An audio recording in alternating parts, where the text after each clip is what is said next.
Indigo Bharat की सबसे बड़ी एयरलाइंस बन चुकी है। Indigo has enjoyed near unprecedented growth. In less than 20 years, the Indian low-cost carrier built a domestic empire. Fastest growing aviation market in the world. जहां आज विस्तारा 580 करोड़ के लॉस में है, एयर इंडिया 7000 करोड़ के लॉस में है और गो एयर तो बंद भी हो चुकी है। वहीं इंडिगो 870 करोड़ रुपए का प्रॉफिट कमा रही है। जहां विस्तारा के पास 144 एयरक्राफ्ट्स हैं, आकाशा एयर के पास 124 एयरक्राफ्ट्स हैं, वहीं इंडिगो अकेले के पास 394 एयरक्राफ्ट्स हैं। तो आप इससे एक बात तो जरूर समझ लो कि इंडिगो इस बिजनेस का चैंपियन बन चुका है। Indigo has grown from a carrier with one plane to a fleet of 280 plus aircraft. Indian budget carrier Indigo has confirmed it is purchasing 300 Airbus planes. Indigo has just become the largest buyer of Airbus planes. और ये ताज्जुब की बात इसीलिए है क्योंकि Indian aviation market दुनिया के सबसे टफेस्ट मार्केट में से एक है। The Indian aviation sector is going through testing time. Capacity and low fares may be excellent for users, but aviation companies are bleeding. Many airlines have gone bankrupt. GoFirst became the second airline in 4 years to ground operations, while SpiceJet is also struggling with default on lease rental payments. India में जहां बड़े बड़े businessman जैसे सहारा, माल्या अपने airlines के business में profit कमाना तो दूर, सरवाइव करने के लिए भी बहुत हाथ पैर मार रहे हैं, वहीं इंडिगो अकेला 700-800 करोड़ रुपए का प्रॉफिट लेके बैठा हुआ है। तो सवाल ये है कि इतने टफ मार्केट कंडीशन में इंडिगो ने सरवाइव कैसे करा और वो ऐसी कौन सी मार्केटिंग स्ट्रेटेजीज थी जिससे इंडिगो इतना बड़ा बन गया। तो गाइस, वीडियो स्टार्ट करने के पहले मैं आप लोगों से रिक्वेस्ट करूंगा कि अगर आप चैनल पर नए हो तो मेरे चैनल को सब्सक्राइब किए बिना मत जाना। हम लोग बहुत मेहनत करते हैं ताकि हम बहुत सारे इंटरनेशनल कॉम्प्लेक्स इश्यूज आपके लिए इजी लैंग्वेज में हिंदी में ट्रांसलेट करके आपको समझा पाएं। तो वीडियो को लाइक और चैनल को सब्सक्राइब किए बिना मत जाना। तो चलिए चलते हैं 2005 में। इस समय डेक्कन एयर और जेट एयरवेज पूरे के पूरे एविएशन मार्केट में इन दोनों की डुओपोली चलती थी। इसके बाद 2006 में कदम रखते हैं इंडिगो और किंगफिशर। अगर आप 2005 से 2007 के डेटा को देखें तो आपको एक बहुत ही इंटरेस्टिंग बात पता पड़ेगी कि सारी कंपनीज अपने अपने लेवल के हिसाब से लॉस क्रिएट कर रही थी। किंगफिशर को 498 करोड़ का नुकसान हुआ, स्पाइसजेट को भी 132 करोड़ का लॉस हुआ, जेट एयरवेज 423 करोड़ के नुकसान पर और इंडिगो 234 करोड़ के नुकसान पर 2008 में कुछ ऐसा हुआ, किंगफिशर का लॉस 4 गुना बढ़कर 1900 करोड़ रुपए हो गया, जेट एयरवेज का लॉस बढ़कर 340 करोड़ रुपए हो गया और साथ ही साथ स्पाइसजेट को 340 करोड़ रुपए का नुकसान हो गया। लेकिन जब ये सारी की सारी कंपनियां लॉस में जा रही थी तब उसी साल में इंडिगो को 180 करोड़ रुपए का प्रॉफिट हुआ और 2008 के बाद तो किंगफिशर और जेट एयरवेज की हालत इतनी बुरी हो गई कि ये लोग अपने लॉसेस ही कवर नहीं कर पा रहे थे और वहीं इंडिगो प्रॉफिट पे प्रॉफिट बनाता जा रहा था। 2008 में इंडिगो ने अपना प्रॉफिट 100 करोड़ से बढ़ाकर 484 करोड़ रुपीस कर लिया था और फिर कुछ ही सालों में उसका प्रॉफिट बढ़कर 700 करोड़ तक भी पहुंच गया। और दोस्तों, यहीं से इंडिगो एयरलाइंस ने भारत के एविएशन इंडस्ट्री में अपनी धाव बनाना शुरू कर दी और भारत की सबसे बड़ी एयरलाइंस बन गई। तो सवाल ये है कि जब सारी की सारी कंपनीज गिरने लगी तब अचानक से एक नई कंपनी मार्केट में एंटर करके पूरा का पूरा मार्केट कैसे कैप्चर कर लेती है और इतना सारा पैसा कैसे बना लेती है। किसी महापुरुष ने कहा है, good companies learn from their mistakes and great companies learn from others mistake. इसका मतलब ये है कि इंडिगो ने अपनी गलतियों से नहीं बल्कि और कंपनीज की करी हुई गलतियों से सीखा और ये पता लगाया कि क्या करना चाहिए और क्या नहीं करना चाहिए। इंडिगो एयरलाइंस ने भारत की एयरलाइंस इंडस्ट्रीज की 3 सच्चाइयों को समझा। पहली सच्चाई, टिकट प्राइस। तो दोस्तों, एयरलाइन इंडस्ट्री में बहुत सारा पैसा लगता है और इंडिया के लोगों को कंफर्ट से ज़्यादा टिकट प्राइस से फ़र्क पड़ता है। बल्कि मैं तो कहूँगा कि इंडिया के लोगों को सिर्फ टिकट की प्राइस से फ़र्क पड़ता है, क्योंकि भारत में 80% लोग ऐसे हैं जो महीने के 30,000 रुपये से भी कम कमाते हैं और 140 करोड़ की आबादी में कुल 2.2 करोड़ लोग ऐसे हैं जो इनकम टैक्स भरते हैं।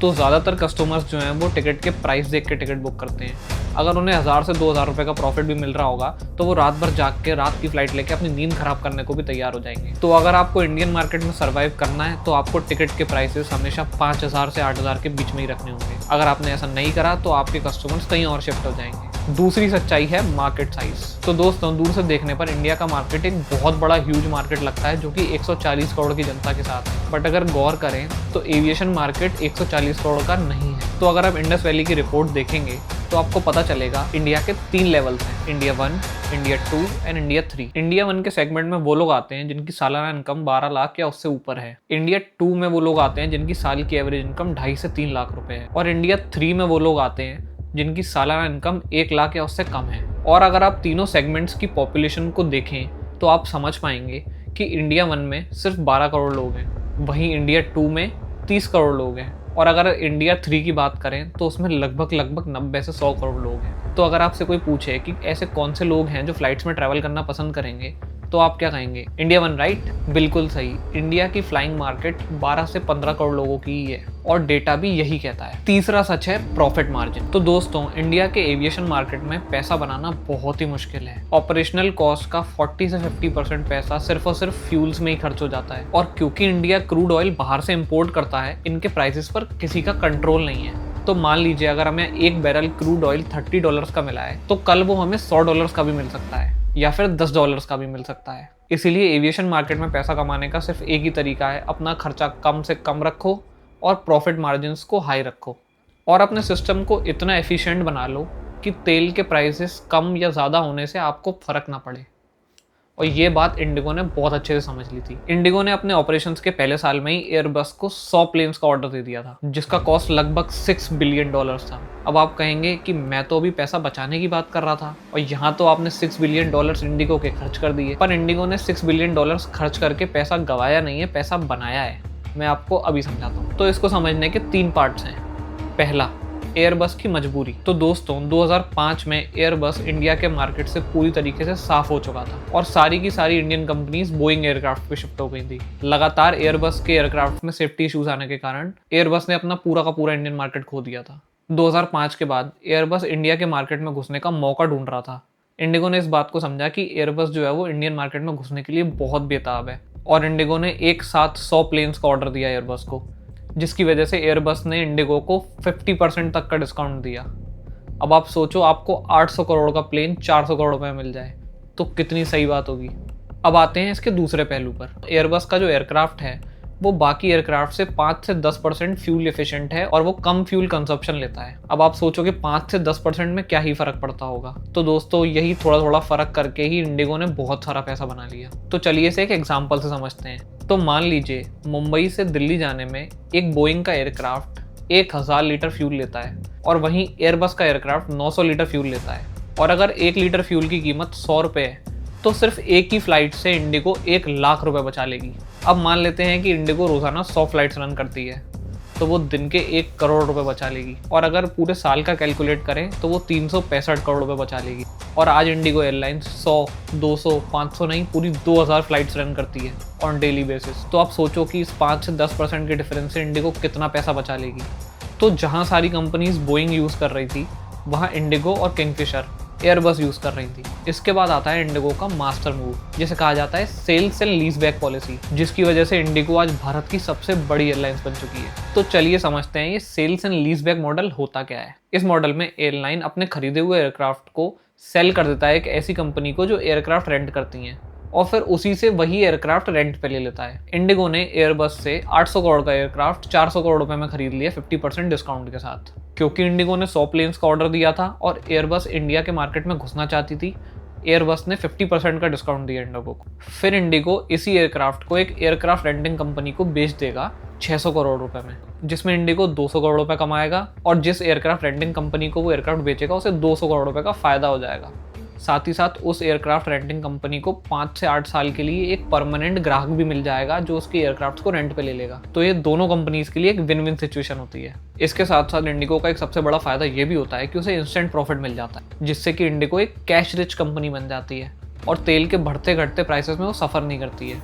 साथ ही साथ इंडिगो का जो इन्वेस्टेड कैपिटल है वो बहुत ही लिमिटेड रहता है, क्योंकि वो सारे प्लेन्स रेंट करती है, तो वो जो पैसा कस्टमर से कमाती है उसी से अपना रेंट भी भर लेती है और अपनी मेंटेनेंस भी कर लेती है। साथ ही साथ एयरबस के जो एयरक्राफ्ट होते हैं ना, वो बहुत ही ज़्यादा कॉस्ट एफिशिएंट होते हैं, इसीलिए प्राइसेस में भी इंडिगो को कोई बीट नहीं कर पाता है। अब यही सेम टेक्निक किंगफिशर ने भी यूज़ करनी चाहिए, लेकिन किंगफिशर बहुत बुरी तरीके से फेल हो गई।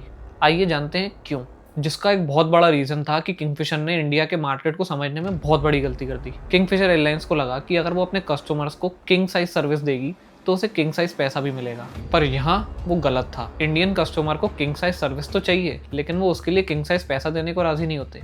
और जहाँ किंगफिशर और जेट एयरवेज अपने कस्टमर्स को किंग साइज सर्विस देने में पैसा जलाए जा रहे थे, उन्हें फ्री इन फ्लाइट मील्स दे रहे थे, एंटरटेनमेंट सिस्टम दे रहे थे, और यहाँ तक कि ईयरफोन्स भी फ्री में दे रहे थे। वही एट द सेम टाइम जैसे ये लोग अपने टिकट का प्राइस इंक्रीज करते थे, इनके सारे के सारे कस्टमर्स भाग जाते थे। तो वो प्राइस भी नहीं बढ़ा पा रहे थे और प्रॉफिट भी नहीं कमा पा रहे थे। और भाई इंडिगो ने क्या करा, उन्होंने बोला कि हम आपको बिजनेस क्लास सीट्स नहीं देंगे, हम आपको इन फ्लाइट फ्री मील्स भी नहीं देंगे, एंटरटेनमेंट सिस्टम तो आप भूल जाओ, हम आपको लेग स्पेस भी उतना ही देंगे जितनी आपको ज़रूरत है। लेकिन हमारी जो टिकट के प्राइस होंगे वो इतने सस्ते होंगे कि कोई भी एयरलाइंस उस प्राइस के आसपास भी नहीं आ पाएगा। तीसरी स्ट्रेटजी जिससे इंडिगो इतना बड़ा बन गया वो थी, जहां बाकी companies point to point model use कर रही थी, वहां इंडिगो ने hub and spoke model use करा और बाकी एयरलाइन से आधे एयरक्राफ्ट में ही सारी लोकेशंस कवर करने लगे। तो चलिए इस हब एंड स्पोक मॉडल को अच्छे से समझते हैं। मान लीजिए हमारे पास 6 डेस्टिनेशन है, A, B, C, D, E, F and I।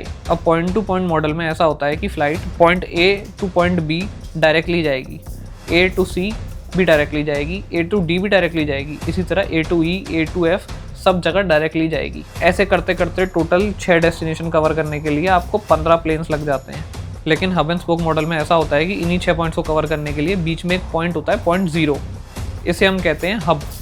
अब आपको डेस्टिनेशन A टू C में जाना है तो A के बाद प्लेन सीधा पॉइंट 0 पे आएगा, फिर उसके बाद C पे जाएगा। उसी तरह पॉइंट B से भी जो फ्लाइट जाएगी वो पहले पॉइंट 0 पे आएगी, उसके बाद पॉइंट C पे, A पे या D पे या E पे जाएगी। इसी तरह इंडिगो सारी की सारी डेस्टिनेशन को कवर कर पा रहा था, वो भी आधे एयरक्राफ्ट्स में। इसी वजह से जब सारी कंपनीज डूब रही थी तब इंडिगो बहुत सारा पैसा बना रहा था। और 2008 के रिसेशन के बाद जब बहुत सारी कंपनीज बंद हो गई और हैवी लॉसेस में चली गई, तब इंडिगो उसको बहुत ईजिली सर्वाइव कर गया। The time a decade ago when the financial crisis erupted. Soaring gas prices, falling home prices, and rising unemployment.